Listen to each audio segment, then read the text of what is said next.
Donald Trump's plan regarding the peace talks in Switzerland utterly failed. You see, from the very beginning, Donald Trump actually worked passive-aggressively to try to blow up the peace talks in Switzerland between the United States and Iran, which were being mediated by Pakistan and Qatar. So Donald Trump started posting early in the morning on social media attacks directed at Iran. And then again, passive aggressively, Donald Trump calls up state regime media, which calls itself Fox, and starts to say things like, we're going to kill the Iranian negotiators. The United States will take over the Strait of Hormuz. Donald Trump wanted to act like a tough guy, and he sent J.D. Vance out there. And I think Donald Trump's plan was just blow up these peace talks, but not have the courage to just affirmatively say the peace talks are off. So that's how Donald Trump was behaving. Of course, Iran responded by temporarily suspending the negotiations in Lucerne, Switzerland. The Iranian delegation issued a protest to the mediators, Pakistan and Qatar. Clearly, when you can visually see the mediators from Pakistan and from Qatar, they were like livid and pissed that Donald Trump was behaving in this way as they were trying to advance peace talks. But ultimately, Iran went in these negotiations with a plan, really unlike the United States, which kind of went there haphazardly. One of the key things Iran wanted to make sure was implemented is the official waivers to all of the sanctions that are against Iran and that have been placed Iran over the last several decades. I think Iran realizes that given the fact that Donald Trump is a malignant, narcissistic psychopath and Netanyahu bootlicker, that Donald Trump likely won't be able to comply, nor can he ever comply with deal terms, but specifically comply with the terms of this MOU. But I think Iran's saying, while the United States is not in compliance, let's still work to get sanctions removed, to get the oil out of Karg Island, which has been sitting here. Iran's been able to get out around 30 million barrels of oil already through the Strait of Hormuz. Since part of the MOU, the U.S. agreed to remove the blockade. So you see Iranian ship after Iranian ship leaving Karg and getting out there. So Iran's making a lot of money right now. And when the U.S. remains in violation of the MOU, by way of example, Netanyahu continuing to escalate in Lebanon under the pretense of, okay, we're going after Hezbollah, but they're killing hundreds and even thousands of innocent people in Lebanon as well that we've been covering here in detail. Iran can say, all right, our ships get to go out. Let's get Iranian 30 billion barrels of oil, remove sanctions against us. But United States, you still need to clear Clause 1 or Article 1 of this Memorandum of Understanding, which is get Israel to stop invading Lebanon. Because as long as you're in violation of Article 1, we're not going to open up the Strait of Hormuz, and we're going to keep the Strait of Hormuz closed. And as Donald Trump's been saying in the G7, the U.S. is days away, weeks at most, but likely days away from being in an economic Great Depression and hitting tank bottom. So Iran knows how desperate the U.S. So Iran's like, look, Donald Trump may be trying to blow this thing up, but let's utilize this negotiation for our benefit. We already have this MOU, which clearly favors Iran, but let's make sure we can implement at least the sanctions waiver part while we know the U.S. isn't going to make it to the 60 days. I think that's what Iran's kind of negotiating posture is. And then you have Iran's foreign minister, Araghchi, kind of admitting as much. And also, I think Iran showing itself on the world stage the way it did on Sunday, where it refused to be photographed with J.D. Vance. When J.D. Vance walked in the room after Donald Trump made these threats against Iran, Iran made J.D. Vance and the United States delegation wait in the room first for Iran to show up. Then Iran, kind of in a uniform way, walked out, and J.D. Vance was looking around like, Iran's walking out on me. Yeah. So Iran was also able to project a level of strength also during these negotiations that I think it wanted to show. So Iran went in there with an agenda. Right? Let's look strong on the world stage, not just equal in power to the United States, but let's project that we're stronger than the United States. I mean, do you think they did that? I mean, I think check. Let's extract those sanctions waivers that are in the MOU, because at a technical level, things have to happen to literally inform the banks. Remove these sanctions and United Nations, IAEA, other entities, remove these sanctions. So Iran very methodically going through these decades of sanctions, getting rid of those, making sure Iran gets its oil out, and then saying to the U.S., look, you want us to talk about the nuclear file? Sure, but you got to get Israel out of Lebanon, because we believe these are inextricably intertwined. And Iran's already said, look, we'll downgrade, we'll downblend, we'll dilute the nuclear material, but we're still going to enrich. I mean, that's in the MOU. So that to me was the broader plan right here. And then I think you had the Pakistani and Qatari negotiators telling, there was a moment too where, they were obviously huddling up. And I think, Pakistan and Qatar, Al Thani and Sharif, they were like, look, you don't fall into the trap, Iran.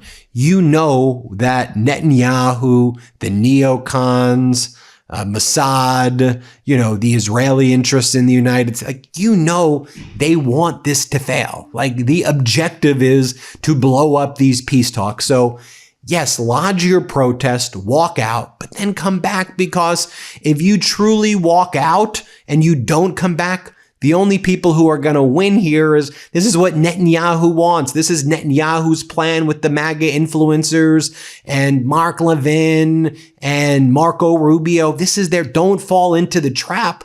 And I think Iran intuitively knew, okay, that is the Netanyahu trap. They want this to fail. Trump was trying to make it fail, but, he's a psychopath no matter what, and a warmonger one day, and then the next day, the stock market this, and he's manipulating the market. So Iran knows what they're dealing with, in my view. I just, I want to bring out the receipts, though, to kind of prove this theory correct. I don't think it's theory, it's the facts. Show it to you, right? Donald Trump wakes up in the morning. Iran must immediately stop their highly paid proxies in Lebanon from causing trouble. If they don't, we'll hit Iran very hard, just like we did last week, only harder, DJT.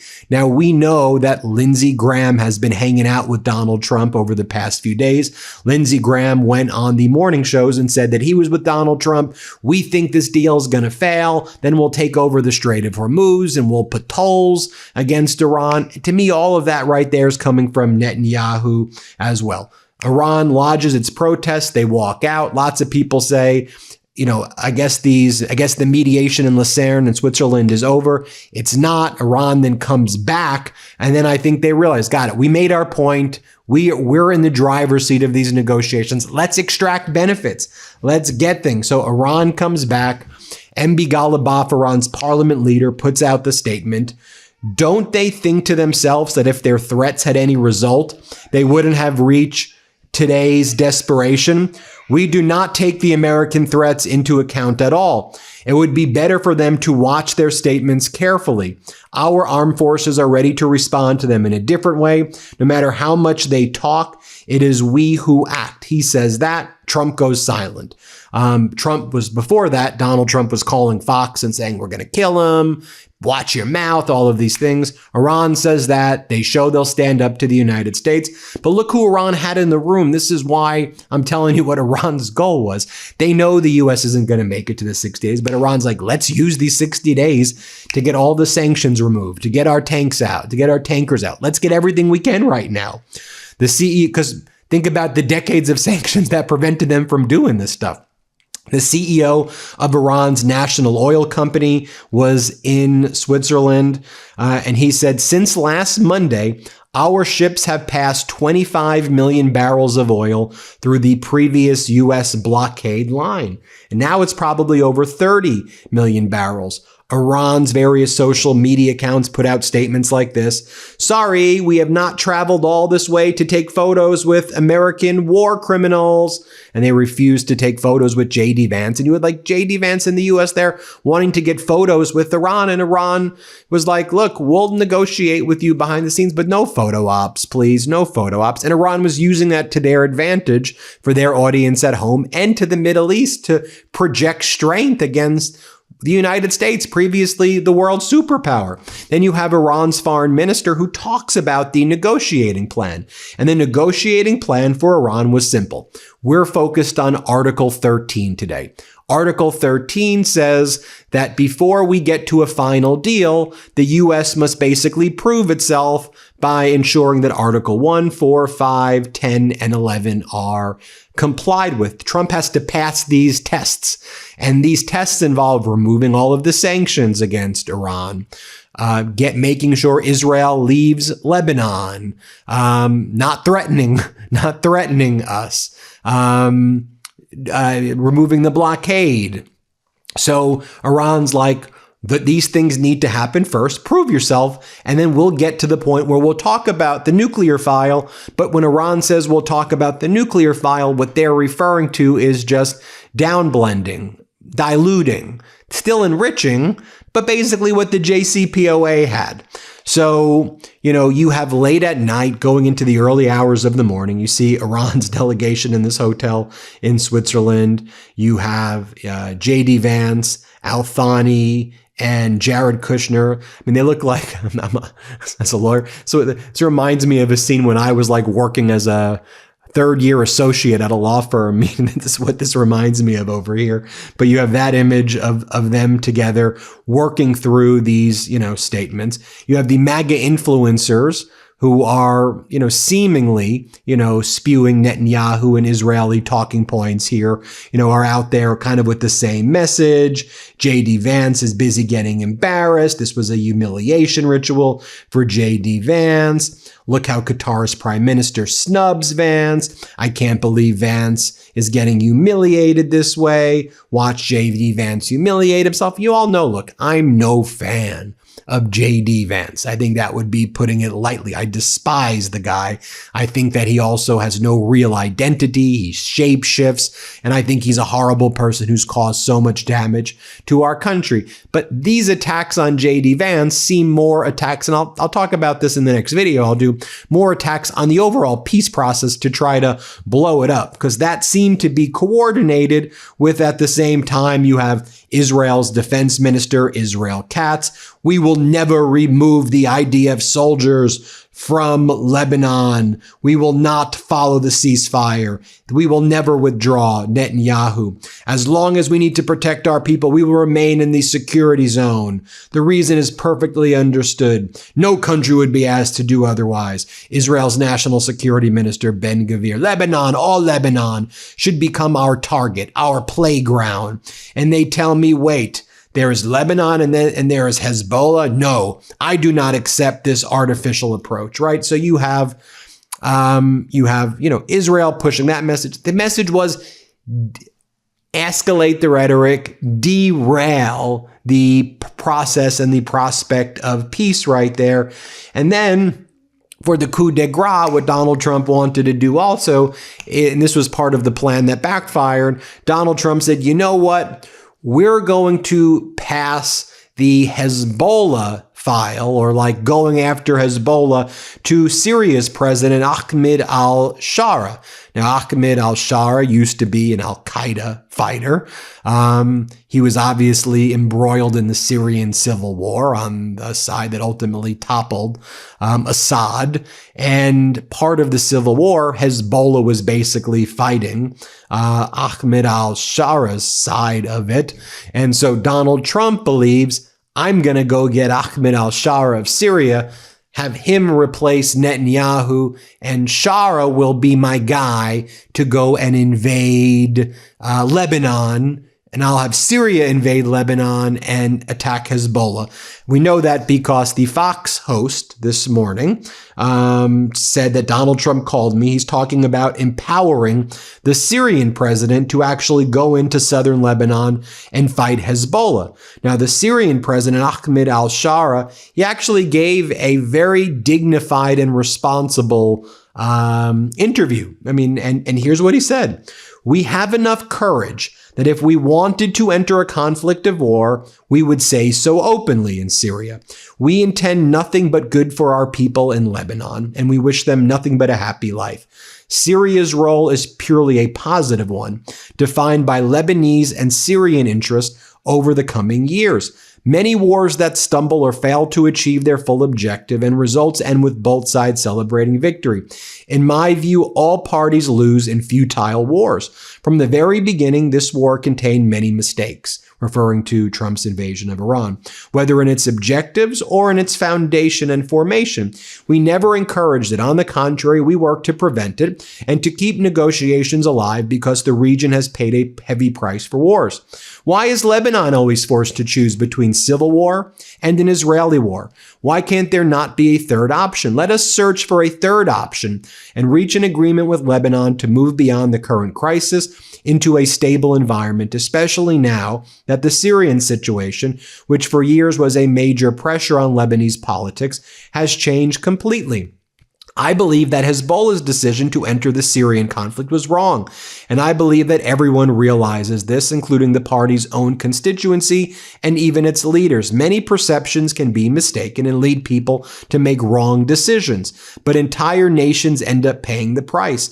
I believe there is a deep Syrian wound that is still alive today. People are still searching for the bones of their sons in the streets, in burial sites, and in mass graves. The party participated in this major crime that occurred in Syria. But we do not want Lebanon to fall into what Syria fell into in the past. The consequence of wars and conflicts are bloody and devastating. The time has come for the region to move beyond wars and conflicts and turn toward development and reconstruction, and we possess the tools to do so.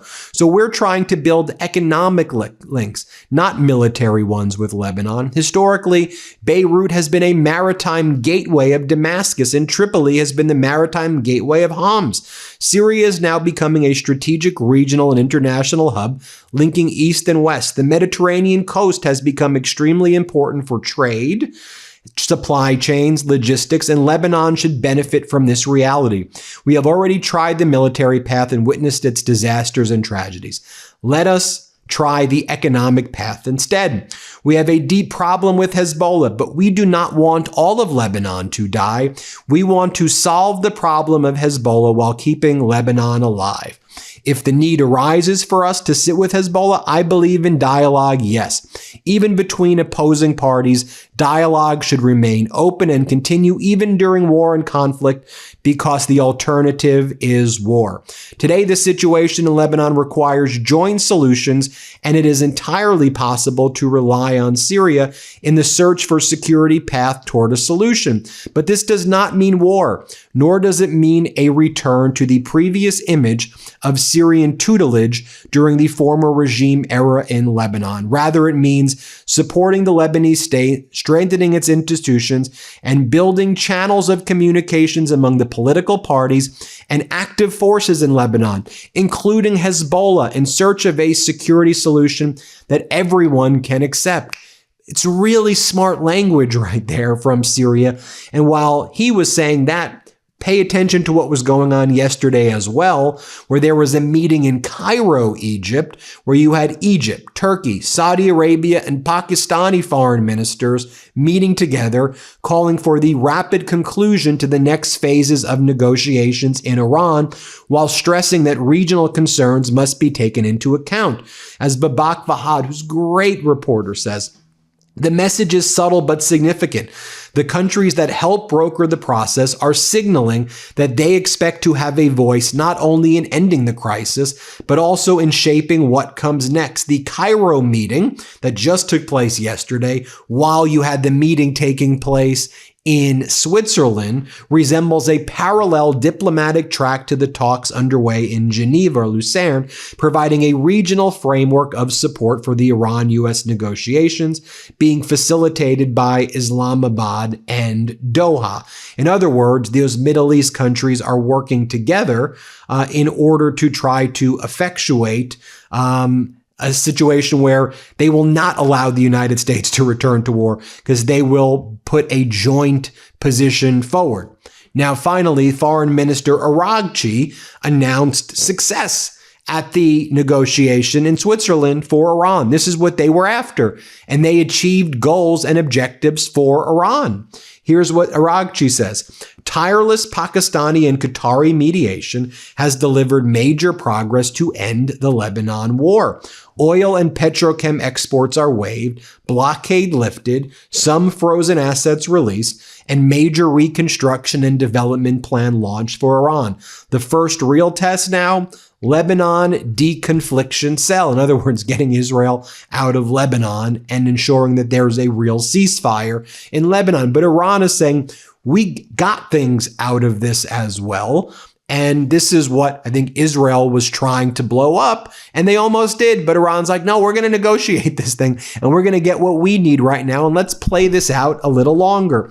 So Qatar and Pakistan released a joint statement announcing the conclusion of the Lake Larsan summit and the first high-level committee meeting involving the United States. The statement that was put out says the parties agreed to a 60-day roadmap toward a final deal, further technical talks, a communication line to help ensure safe commercial passage through the Strait of Hormuz, and the creation of a deconfliction cell focused on Lebanon. And so it goes through kind of more of a framework, more technical discussions.